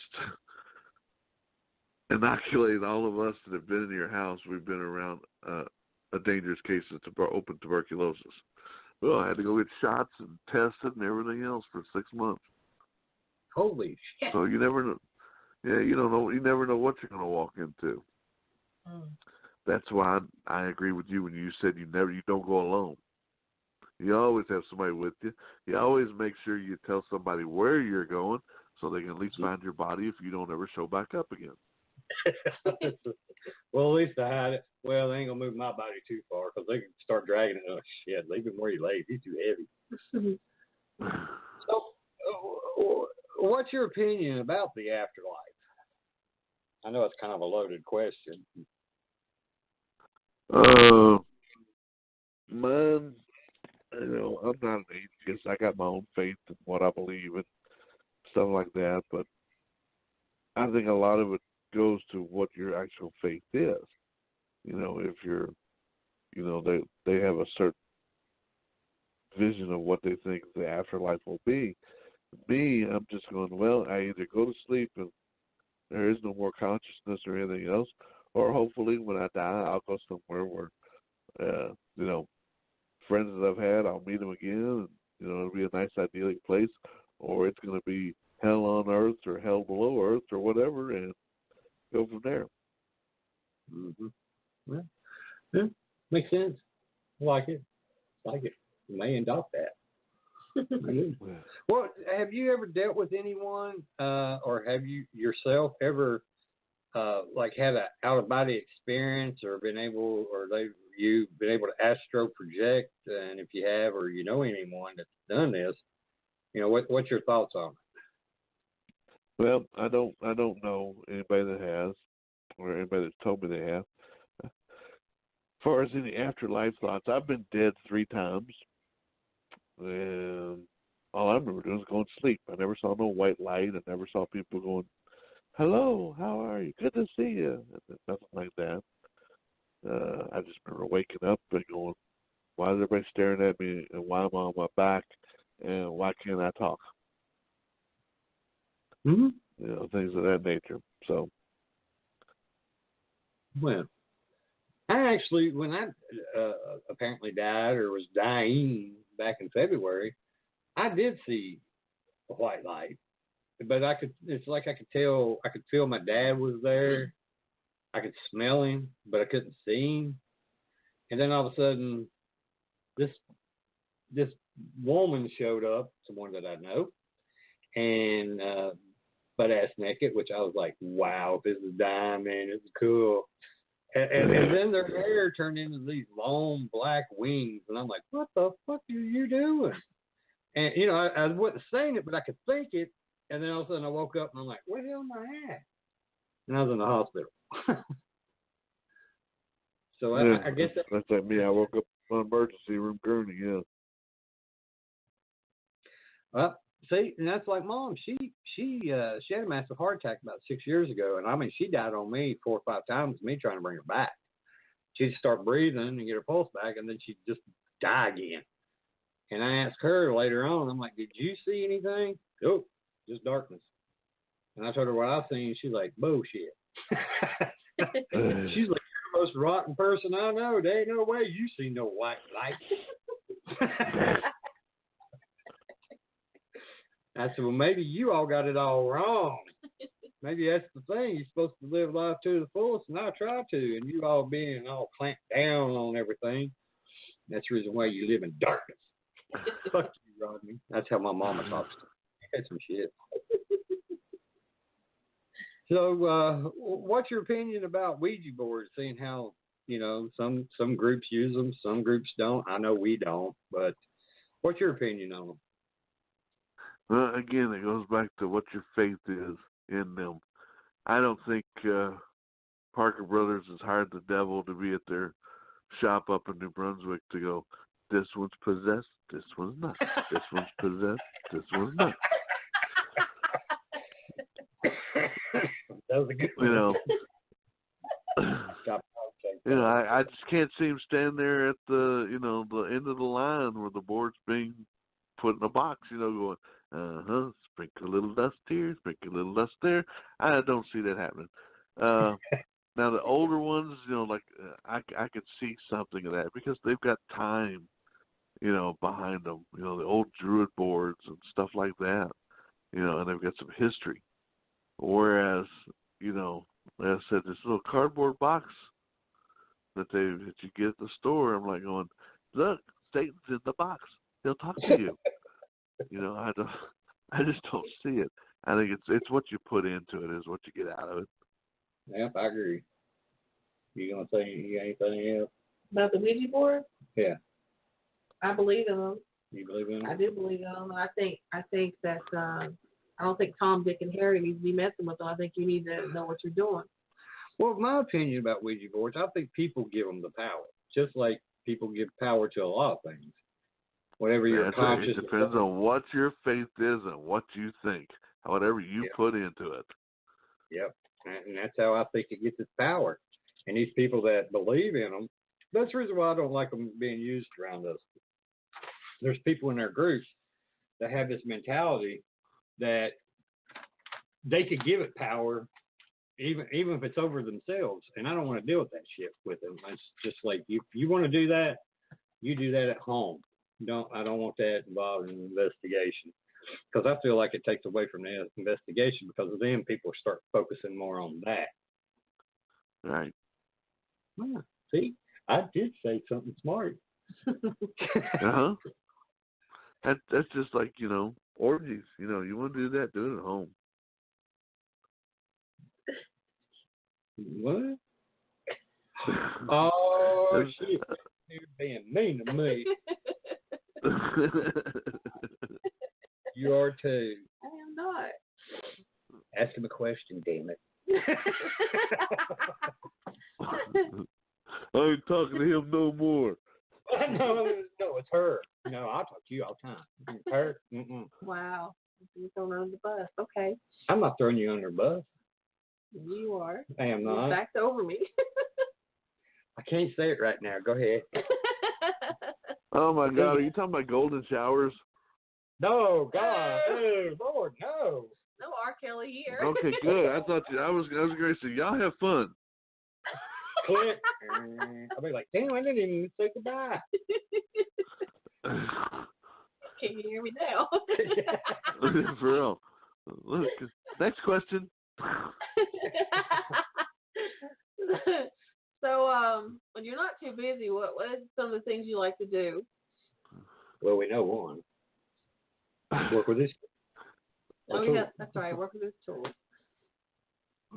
That's pretty much still my life, you know. Music and ghost hunting.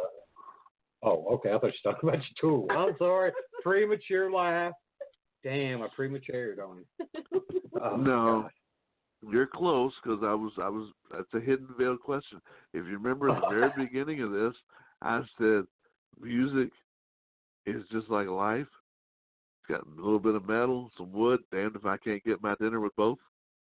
That's right. I remember that. So yeah, you're in the same thing. Okay. I felt bad there for a second. Oh, Lord. I was like I overreached. You're still poking the right bear. Well, what's your blah blah blah? Let's try this again. What's your plans for the rest of 2018? You know, I know you talked about your show that you're filming. You got anything else you can talk about? Well, honestly, I've kind of taken some time off this year. Last year, I did 48 weeks of touring and filmed a TV show. And this year, I decided to take a little bit of time off. So instead of doing so many conventions and everything else, I'm only doing a handful and playing more music with the band and everything. And just enjoying myself a little bit this year. So that's basically it. Okay. Plus, Mid-South is a monster. It's so big this year. It takes a lot of my focus. So, boy, you ain't kidding. I know we're starting our Phantom Fest. I didn't realize how much. I had an idea, but it's a lot more work than I thought. But I don't know. We can do it. And are you still planning on coming down? Was November 3rd good for you, or?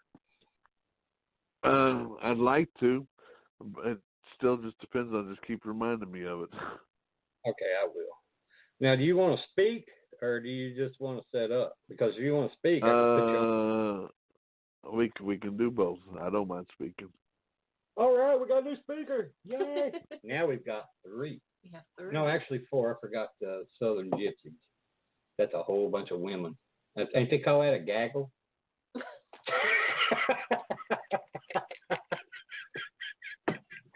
Is she armed? No, but she's alive like a mother. Please don't save me. Well, no, we can talk about the date and everything here in the future. Okay, sounds good. Well, I still put you down, Ann. So I can say, look, everybody, I got Keystone. Screw y'all. But do you have a website or something where people can get a hold of you if you want people to contact you? Some people's like, I don't want to contact you. Easiest way people get a hold of me is just go on Facebook and get a hold of me there. Or they can go to www.LouisvilleGHS.com. Don't go to LouisvilleGhostHuntersSociety.com. That's a Japanese porno site. Ooh. What is that again?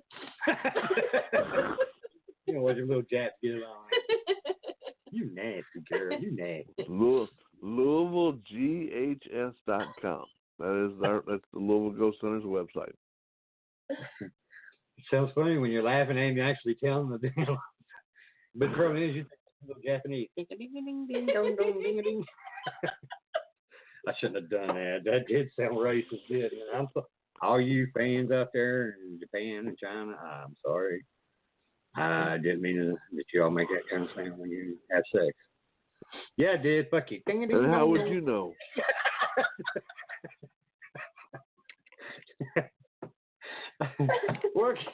Okay, but man, I do appreciate you coming on the show. I'll let you go, seeing how we just about out of time, and unless we missed something that you'd like to talk about, if you want to say it or throw it out there, or leave. Just everybody. Hopefully, you can come out to the Mid-South Paranormal Convention July 27th through the 29th. Right now, we got over 60 different paranormal guests and speakers, so it's a fun time. It's a party. Y'all doing it, what, 3 days or 2 days? 3 days. Friday, Saturday, and Sunday. Yeah, it's the biggest and oldest actual paranormal true convention left. Really? That's awesome. Yeah.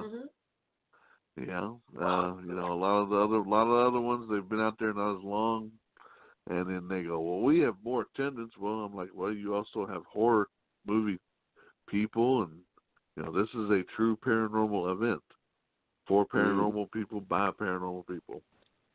That's awesome. I'm just trying to get something in our area because we ain't got shit. We got plenty of mountains. I heard that.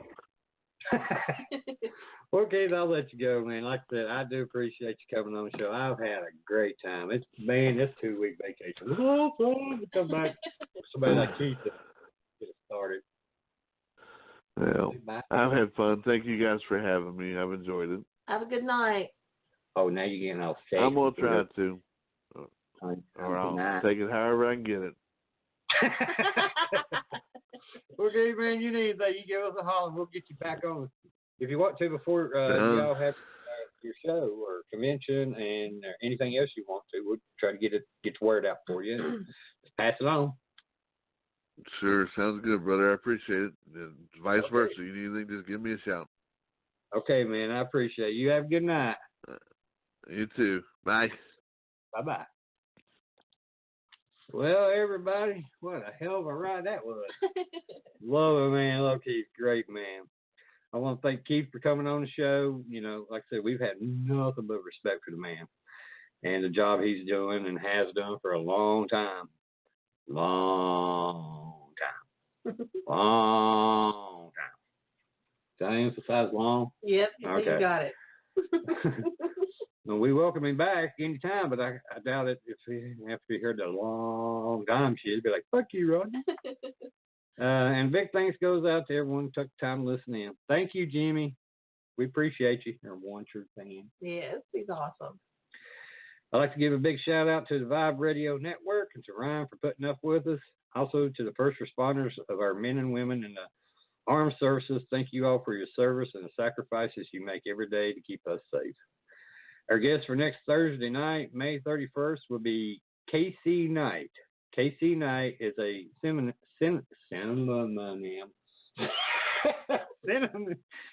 Well, anyway, it's not. Yeah, it's not his real fucking name. It's his author's name. Damn it, I fucked that up. Okay, he's an author and a licensed physician and a college professor. Ooh, I don't know if we'll be able to act like this with him. No, we gonna have to be all professional. Okay, everyone, if you get a chance, go to our Facebook page Within the Chaos, and don't forget to like our page. Also, see upcoming guests along with past shows postings. You can go to our website at blackdiamondps.org. or to blogtalkradio.com/Within the Chaos. Also, we have our YouTube channel up, just in case you all didn't know. If you go check our past shows and if you don't mind, subscribe to it if you want to. You don't have to. I know everybody pushes that, but hey, if you like it, you like it. If you don't, I'm cool with that. So you can get to enjoy like I said, our past guests. We had some really good shows, some good times. Thanks again, everyone. Until next week, y'all have a safe and happy Memorial Weekend, and have a good night, and I love you all. Oh, no, you did. You're sexy. I love you all. Love you. Love you. Okay, your turn. Good night. Oh, you trying to up me on that damn one?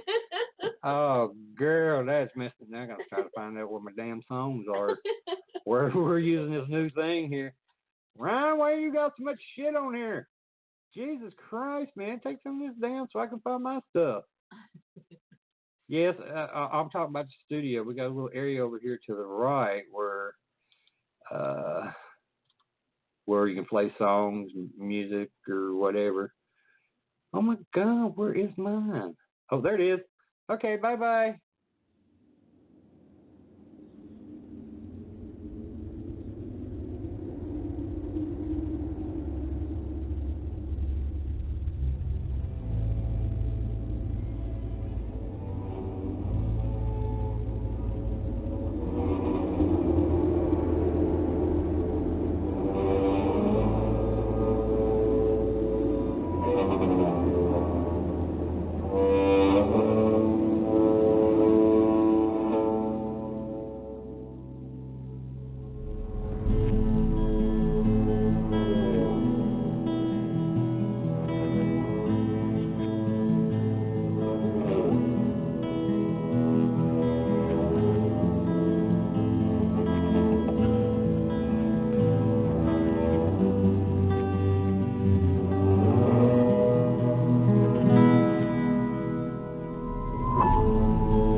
there are places you visit and places you behold, full of natural wonders that beckon with the promise of a feeling you haven't felt in a long time. A feeling you're in the right place, immersed in a moment you never want to end.